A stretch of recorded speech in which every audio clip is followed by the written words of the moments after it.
Hi, everybody. It's Becky Droz. Thank you for tuning in and listening to the Gorilla HR podcast. Today, we are going to do some more Ask a Gorilla HR, and I have a couple of questions that I have gotten over the years, and I think they're important to talk about. So that's what we're going to do today. So, the first question is really a very loaded question, and that is, what is competitive pay? So I constantly throw that around and I'm like, oh, what's competitive for this job? What's competitive for that job? Like, oh, how's your pay? Is it competitive? And I realized that in my mind, I know exactly what I'm talking about. But when I say that to other people, they may be like, well, what do you mean is it competitive?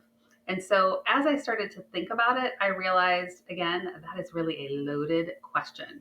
So there are many little parts and pieces that I want to go through today to kind of help us figure out how do we know if what we're getting paid is in fact competitive. So the first thing that I want to talk about is minimum wage. So to start with, let me say I don't think minimum wage is competitive. So no question here. I do not think a minimum wage is competitive. But let's start there because it's a good foundation when we talk about pay and figuring out, what are we worth? So when it comes to minimum wage, that is part of the Fair Labor Standards Act. So that is a federal law that went into place in 1938. And there have been some changes over time, but essentially that law sets the minimum wage that says this is what you must be paid per hour. There are all kinds of other parts and pieces that go into the FLSA, things about whether you're salaried or hourly, which is really talking about exempt and non-exempt. And I don't want to get too far down that path, but I do want to touch on that minimum wage piece. So over time, that number has changed, but I'll say it's been a really long time since it has changed from our current.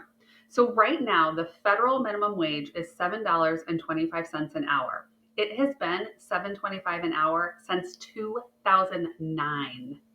2009 is the last time that they updated the minimum wage under the FLSA, which to me is absolutely unbelievable. So I don't necessarily think the question is, should we change minimum wage? It's so far behind that, well, I do think we should change minimum wage. But I think that there are not employers paying minimum wage because if they did, they wouldn't have any employees. Would you work for somebody for 7.25 an hour? I think not. I know I certainly wouldn't. I think it would have to be like I'd be real hard pressed to find a place in time in this world where I thought 7.25 would be enough to like get me out of bed in the morning. So 7.25 federal minimum wage, very low. But when we think about supply and demand, who's going to show up for that? Not a whole lot of people are going to be showing up for 7.25. So that's the minimum wage piece. Again, not necessarily what I think about as competitive. I think it's super outdated. I think there are a lot of flaws when it comes to that whole number. But then let's continue the conversation and figure out what really might be competitive. So there are a couple different ways that we can look at that. One is from an internal standpoint. So when we talk about competitive pay from an internal standpoint, that's really about how a company assigns worth to a job. So it's kind of like saying, well, I think my receptionist is important, but I think my IT person is more important. And even more important than IT is my HR manager. And even more important of that is my director of operations. And so it's really just making a comparison of job by job into which ones the company thinks is important. So that's one way that an organization might figure out what's competitive is really that simple comparison. There's some value in that. Certainly when people think about their titles or where they're positioned, maybe how many levels you are from a CEO, sometimes people feel like that gives them a little prestige and they might say like, oh, it's competitive because I'm, 2 levels away from the CEO. I personally don't care. I don't care how many levels. I don't care what you call me. What I am really concerned about is figuring out if my pay is competitive from an external standpoint.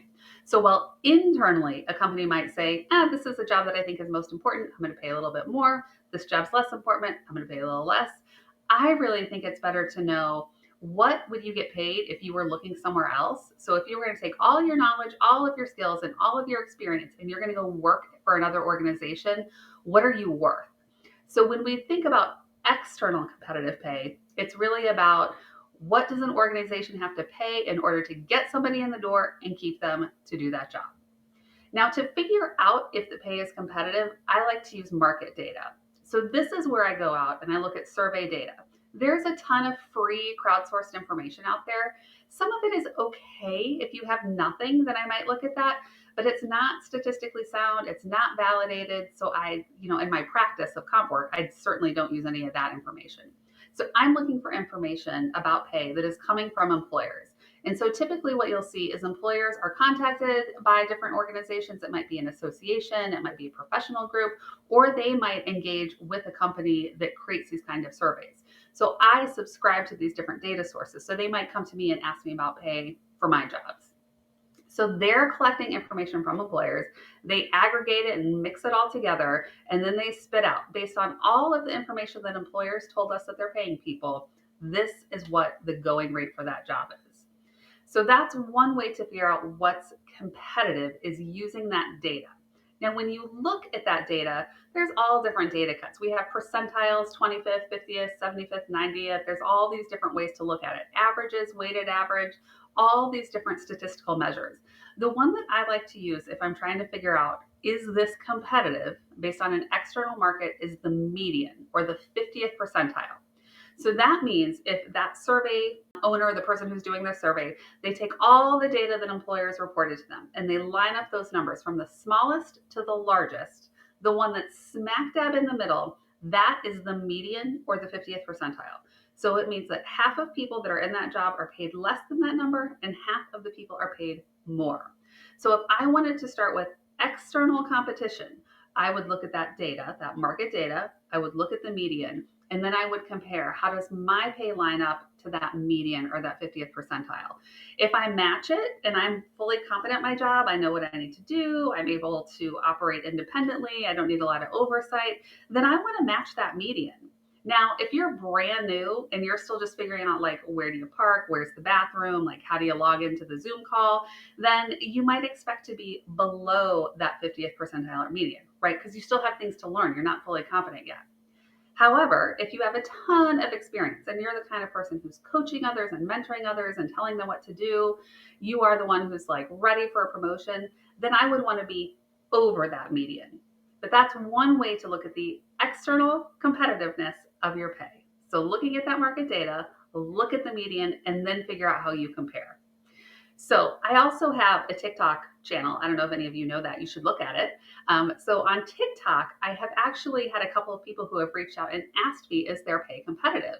So if you would like to know if your pay is competitive, hit me up on TikTok or send me an email to podcast@gorilla-hr.com and let me know, what is it that you do? Tell me a little bit about the job. I need more than a title, because titles don't mean anything. I want to know, what is the work that you do?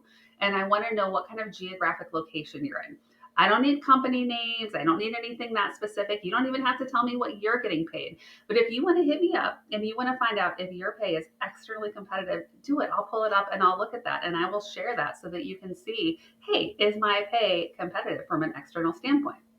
Now, I will say, I recently shared some information on TikTok, and some of the comments were not very nice. I know, shocking, because people are just always so nice on social media, especially where it's like super not personal and you don't know these people and they don't even have real names. And so some of the people on TikTok were like, I can't believe that you're saying that job pays that. That's so low. You can't even live off of that. That's not a living wage, and corporate greed, and executives are paid too much. And here's the thing, I don't disagree with y'all. I don't have any issues with those things that you're saying, but that is not the question that I was answering. So when I'm looking at that data, I'm looking specifically at data, what's actually been reported, and doing a comparison.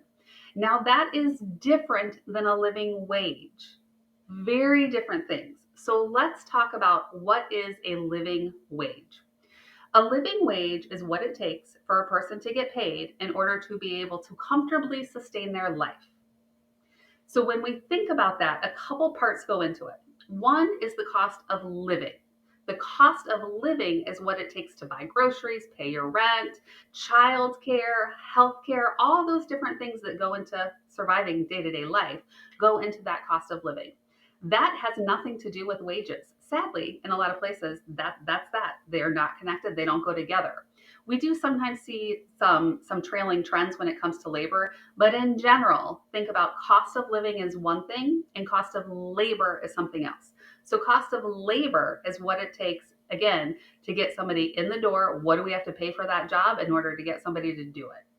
So in a nice happy world, we would have a combination where the cost of living, what it takes to sustain our life, and the cost of labor, what it takes to get somebody to come in and do a job, would marry up nicely, and that people could get paid and survive and live a nice, comfortable life. Unfortunately, that's not always the case. I would love to see more organizations look at living wage. There's a really great tool out there. It's the MIT Living Wage Calculator. If you haven't checked it out, totally check it out. It's super interesting, the information that they have. And they break it out by a lot of different factors because when we think about a living wage, that's going to be different based on your own circumstances.